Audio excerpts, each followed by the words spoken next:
Hey everyone, this is Rich Formidoni from Korg USA. I am back in the Korg studio, and this time I'm lucky enough to have an M3 88 sitting behind me. And the reason I've got this guy is because I want to talk today about the M3's piano sounds and how to get the most out of them. The M3 by itself comes with some terrific sounds, but here's the game changer right here, M3 Expanded.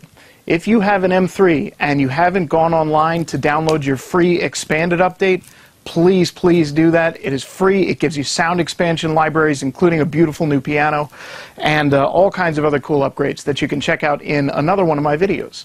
So you can also get a PDF version of this supplementary guide right here. But for now, let's check out these M3 pianos. Okay, after you've finished your M3 Expanded update, you should have this USB stick with all the expanded data on it. Make sure that's plugged into the M3 while you turn it on.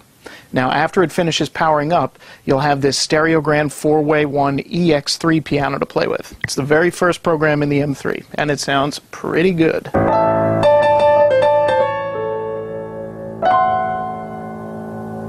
So it's a beautiful piano sound. It's very expressive and dynamic, and I'll show you why. I'll push the page select button and then touch OSC/pitch on the display. Now here I can see the 4 samples that I'm working with. There's a fortissimo, a forte, a mezzo forte, and a mezzo piano sample. Now if I jump over to oscillator 2, I can see there's one sample, a multi-sample for the piano damper. So not only is it simulating the piano strings, it's also doing the rest of the instrument as well. Now check this out. If we go over here to the Velo Zone tab, we can actually see where all the 4 different layers for the piano string samples are. And you can customize where these all sit. So, for example, if you want this second layer from the bottom to come in a little sooner, you can go back to this Oscillator 1 Basic tab here, and what we're looking for is the Mezzo Forte sample, and you can decide what the bottom velocity is. And a great way to do this is to actually hold down the Enter key and play the velocity that you want it to come in at. So I've just used a very low one. Go back to velocity zone and you can see the difference right there. So that's a great way to customize it. And also don't forget about the global velocity curves. You can see here I'm just going to go push the global button, and then back on the display right over here you can see velocity curve. Right now it's set to 4. You can actually select from 9 different curves. The 9th one is brand new in the M3. If you touch number 9, it basically gives you a velocity curve that has much more dynamic range in the lower region of the velocity scale. So if you play light, if you use very soft dynamics, you're going to find curve number 9 is especially useful for you. Now here we are in front of one of my favorite parts of the M3, the multifunction control surface. 8 sliders, 8 buttons, tons of control. There are 5 different modes that you can put the control surface in: mixer, real-time control, external, tone adjust, and karma. We're going to look at real-time control, and this is where you are by default when you select a program or combi. And this is a very good thing. I'll show you why.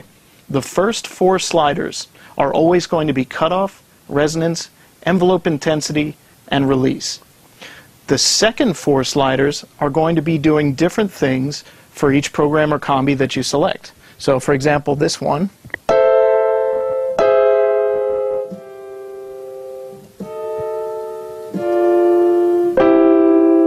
attack, and this guy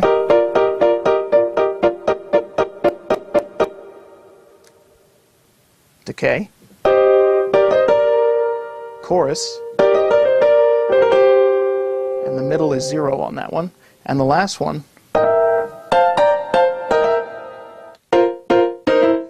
reverb. So you always have your ambience level right there. You can dial in as much or as little as you need. And you'll find that to be consistent on most of the sounds in the M3. This row of buttons allows you to individually turn on and off the effects. So your first 5 are your insert effects, then stereo master effect 1 and 2, and then your stereo total effect. Now I'm going to jump, first off I'll push reset controls, hold that down and press the real-time control button, and that resets it to the way it was when we first selected the sound.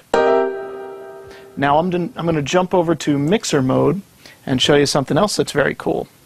When you're in mixer mode in a program, you can actually isolate the different oscillators. So this first one is going to be oscillator 1, that's the strings. Leave that up. And oscillator number 2 is the damper. And I want to hear that by itself. So I'm actually going to slide that guy back down and hold the damper pedal.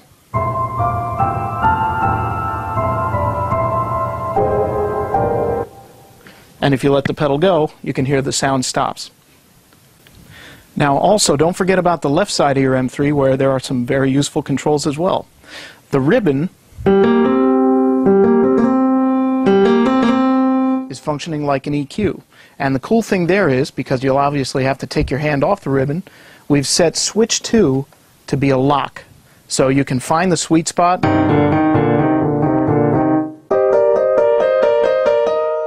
and just leave it there. With switch 2 pressed, it'll always remember where your finger was. Switch number 1 is an octave switch.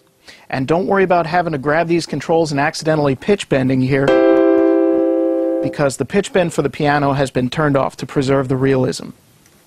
Also, don't forget about XY mode. That does some very cool stuff with pianos. Turn on XY mode right there, play a chord, and move your finger around the screen.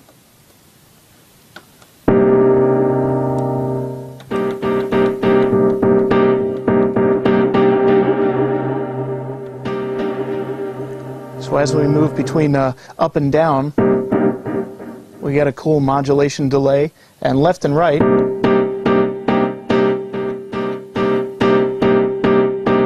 is doing some filtering. Now, if there's a sweet spot that we like here, we can actually press the hold button and it'll stay the way you left it.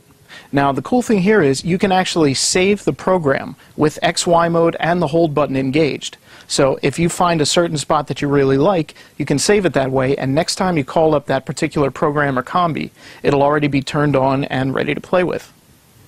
Here's another way to squeeze a lot of different sounds out of one piano program. Touch the Control Surface tab in the bottom right-hand corner of the screen. Then, under Control Assign, change that to Tone Adjust. And you can also get there by pressing the Tone Adjust button on the left side of the control surface. Now, the control we're looking at here is pitch stretch. And just by adjusting this a little bit, you'll get an entirely different piano sound.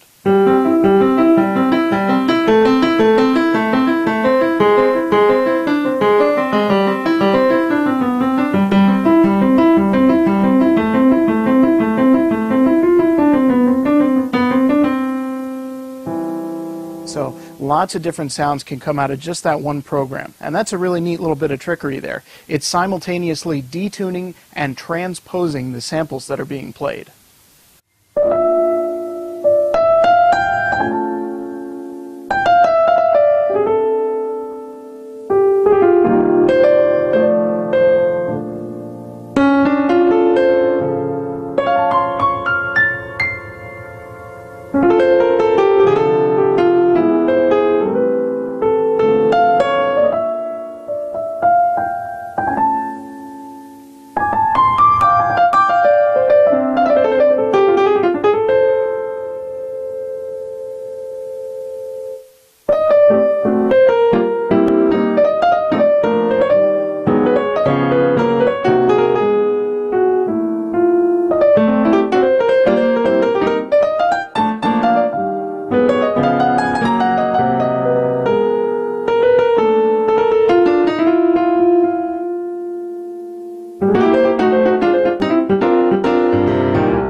So as you can see, the M3 has some really stunning piano sounds, and the technology in the M3 really allows you to squeeze lots of life out of a single program.